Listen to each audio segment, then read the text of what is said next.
मागील भागामध्ये आपण इव्होल्यूशन आणि एव्हिडन्सेस ऑफ इव्होल्यूशन याबद्दल माहिती घेतली होती. आज आपण Darwin's theory of natural selection याबद्दल माहिती घेऊया. डार्विन्स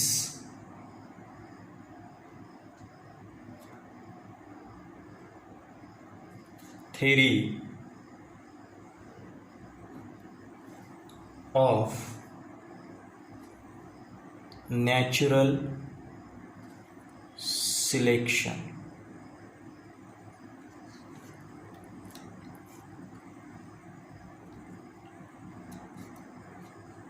नैसर्गिक निवडीचा सिद्धांत किंवा निसर्ग निवडीचा सिद्धांत जो डार्विनने मांडलेला आहे त्यालाच आपण Darwin's theory of natural selection असं म्हणतो. Darwin had collected a number of specimens of plants and animals. डार्विनने असंख्य प्राणी आणि वनस्पती यांचे नमुने गोळा केले. अँड ही ऑब्झर्व्ड देम, आणि त्यांचं त्याने निरीक्षण केलं. And he published the theory of natural selection, आणि त्याने त्या निरीक्षणावरून एक थेरी मांडली. त्या थेरीला म्हटलं जातं theory of natural selection.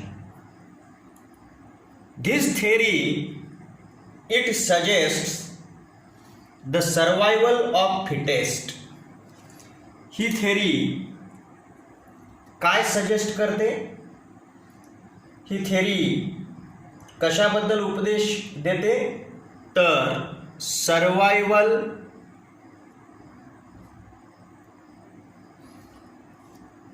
Of fittest.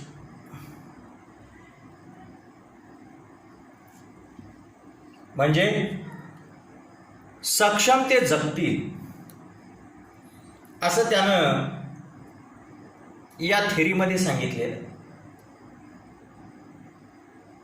And for this purpose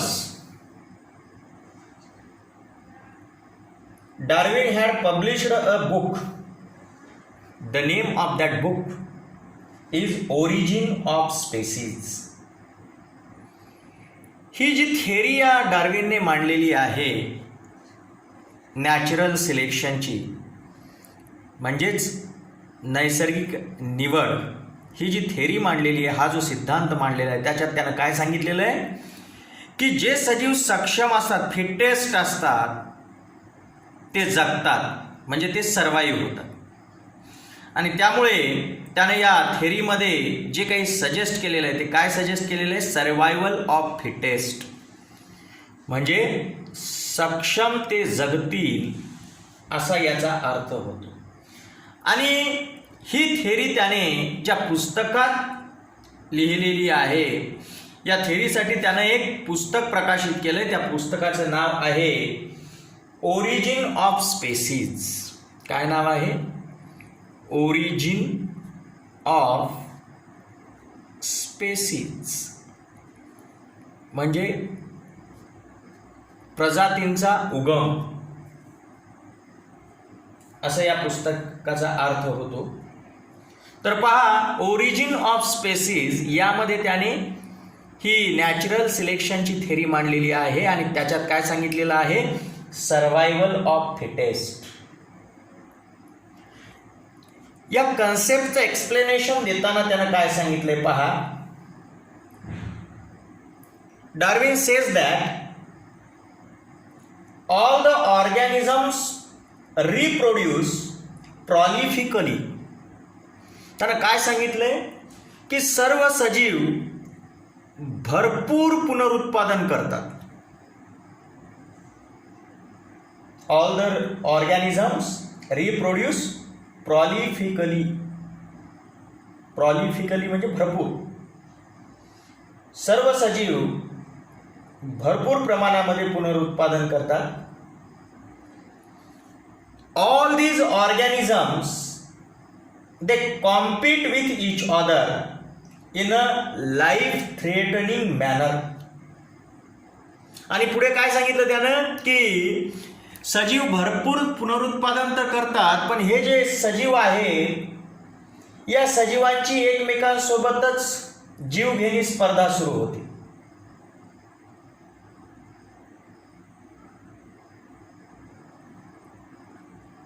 आणि in this competition only those organisms sustain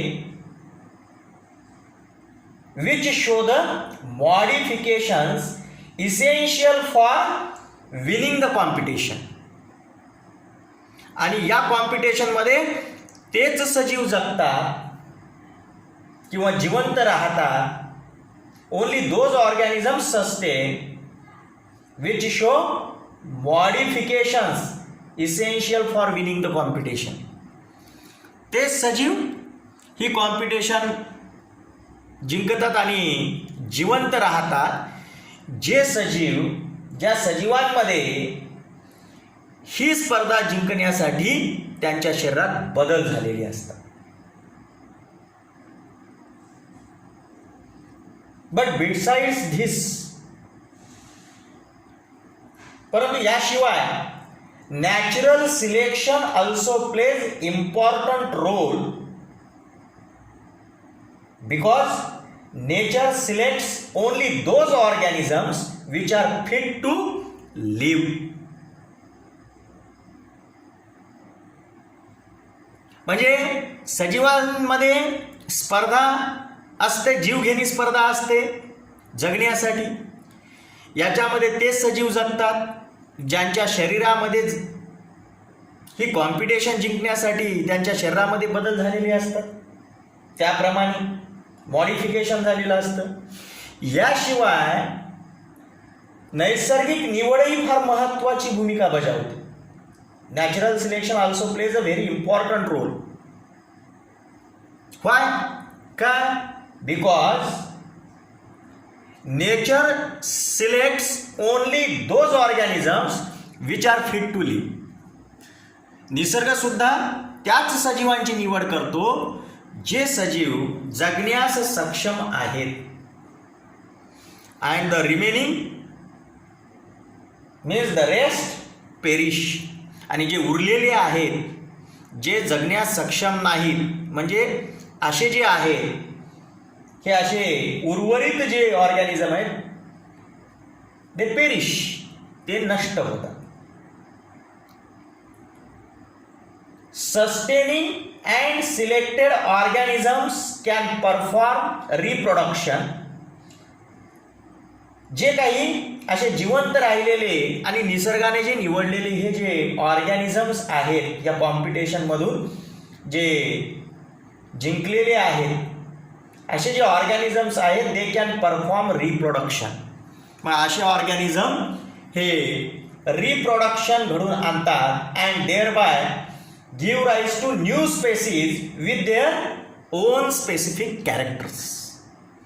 आणि मग ते रिप्रोडक्शन घडून आणून अशा प्रकारचे सजीव पुढे निर्माण करतात ज्यांच्यामध्ये अशी ही विशिष्ट लक्षणे आलेली असतात. म्हणजे जगण्यासाठी जी काही कॅरेक्टरिस्टिक्स लागतात ती कॅरेक्टरिस्टिक्स या पुढच्या पिढ्यांमध्ये अर्थातच या प्रकारे दिसून येतात.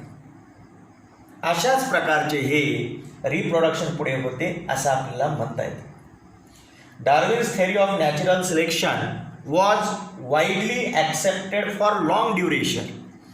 डार्विनची जी ही नॅचरल सिलेक्शनची थेअरी आहे ही बऱ्याच कालावधीपर्यंत मान्य केल्या गेली.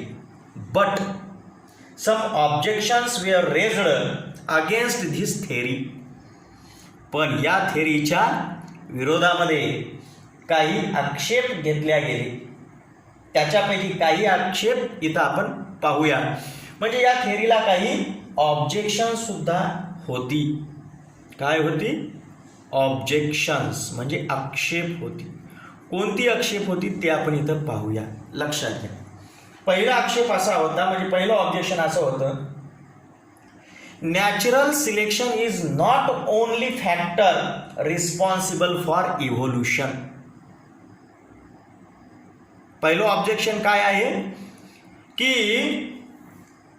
Natural selection is not only factor responsible for evolution. इव्होल्युशनसाठी म्हणजे उत्क्रांती जी सजीवामध्ये झालेली आहे याच्यासाठी केवळ नॅचरल सिलेक्शन हे एकच कारण किंवा हे एकच गोष्ट कारणीभूत नाही. नॅचरल सिलेक्शन यामुळेच सजीवांचं इव्होल्युशन झालंय. फक्त एकाच गोष्टीमुळे झालेलं आहे की नॅचरल सिलेक्शनमुळे सजीवांमध्ये इव्होल्युशन झालंय हे मान्य केल्या गेलं नाही. म्हणजे नॅचरल सिलेक्शन हे एकतर कारण आहे, पण इतरही बरीच कारणे आहेत किंवा इतरही बऱ्याच गोष्टी आहेत की ज्या इव्होल्युशनसाठी रिस्पॉन्सिबल आहेत. Natural selection is not only the factor which is responsible for evolution. हे एक ऑब्जेक्शन. दुसरं ऑब्जेक्शन काय? Darwin did not mention any explanation about useful and useless modifications. सजीवांमध्ये जे उपयोगी आणि निरुपयोगी बदल होतात, ज्या सजीवांमध्ये उपयोगी बदल झाले ते पर्यावरणात जगतात म्हणजे ते फिटेस्ट. पण ज्या सजीवांमध्ये युजलेस मॉडिफिकेशन झालेलं आहे, निरुपयोगी बदल झालेला आहे, ते पर्यावरणामध्ये सक्षम राहत नाहीत आणि त्यामुळे ते पुढे नष्ट होतात. मग हे जे मॉडिफिकेशन्स आहेत, हे जे बदल आहेत, कोणते बदल? Useful and useless modifications. हे अशा प्रकारचे बदल सजीवांमध्ये का होतात याचं एक्सप्लेनेशन डार्विनला त्याच्या नॅचरल सिलेक्शन थेरीमध्ये देता आलेलं नाही. हा दुसरं ऑब्जेक्शन आहे. पहिलं ऑब्जेक्शन काय सांगितलं होतं आपण या थेरीबद्दल की natural selection is not only one factor.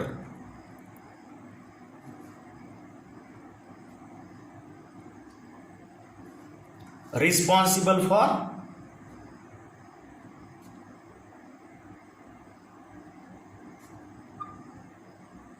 evolution. हा पहिला आक्षेप या थेरीवर होता. दुसरा आत्ताच सांगितला मी. काय सांगितलं? Darwin did not mention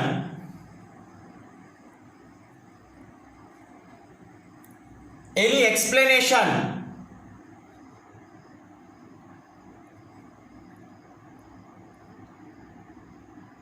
about the useful and useless modifications.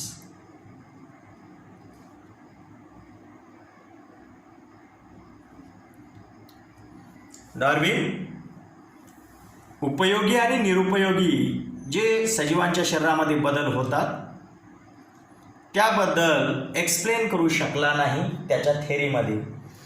आणि तिसरं ऑब्जेक्शन काय आहे या थेरीवर, या नॅचरल सिलेक्शन या थेरीवर तिसरं ऑब्जेक्शन काय आहे? देर इज नो एक्सप्लेनेशन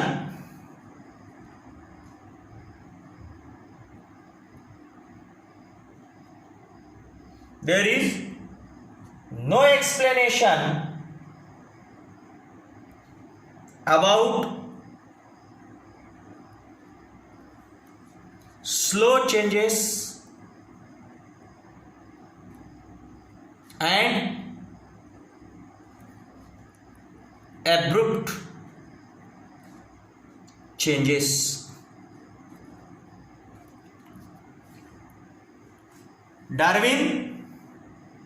डार्विनने जे नॅचरल सिलेक्शन थेरी मांडली आणि त्याच्यात फिटेस्ट कॅन सर्वायवल हे जे सांगितलेलं आहे, तर पहा की सजीव फिटेस्ट होण्यासाठी त्यांच्या शरीरामध्ये बदल होतात. बदल हे स्लो असतात, म्हणजे चेंजेस हे स्लो असतात, पण काही वेळेस ॲब्रुप्ट चेंजेस सुद्धा दिसतात, म्हणजे अनपेक्षित झालेले बदल सुद्धा असतात. पण अशा प्रकारचे हे अनपेक्षित जे झालेले बदल किंवा हळूवार जे झालेले बदल असतात, हे जे बदल आहेत यांच्याबद्दल डार्विन काहीही एक्सप्लेन करू शकला नाही, यांचं काहीही स्पष्टीकरण देऊ शकला नाही. जरी हे ऑब्जेक्शन्स असतील या थेरीवर, तरी पण लक्षात ठेवा डार्विन्स वर्क ऑन इव्होल्युशन, डार्विनचं जे इव्होल्युशनवर कार्य आहे, it has been a milestone. डार्विननं जे उत्क्रांतीविषयक कार्य जे काही केलेलं आहे ते कार्य म्हणजे मैलाचा दगड आहे. इट इज अ माइलस्टोन असं आपण म्हणतो. म्हणजे अतिशय महत्त्वाचं असं हे डार्विननं इव्होल्युशनवर कार्य केलेलं आहे हे आपल्याला सांगता येतं. उत्क्रांतीबद्दल जे काही त्यानं माहिती गोळा केली हे त्याचं कार्य अतिशय उल्लेखनीय आहे असं आपण म्हणतो.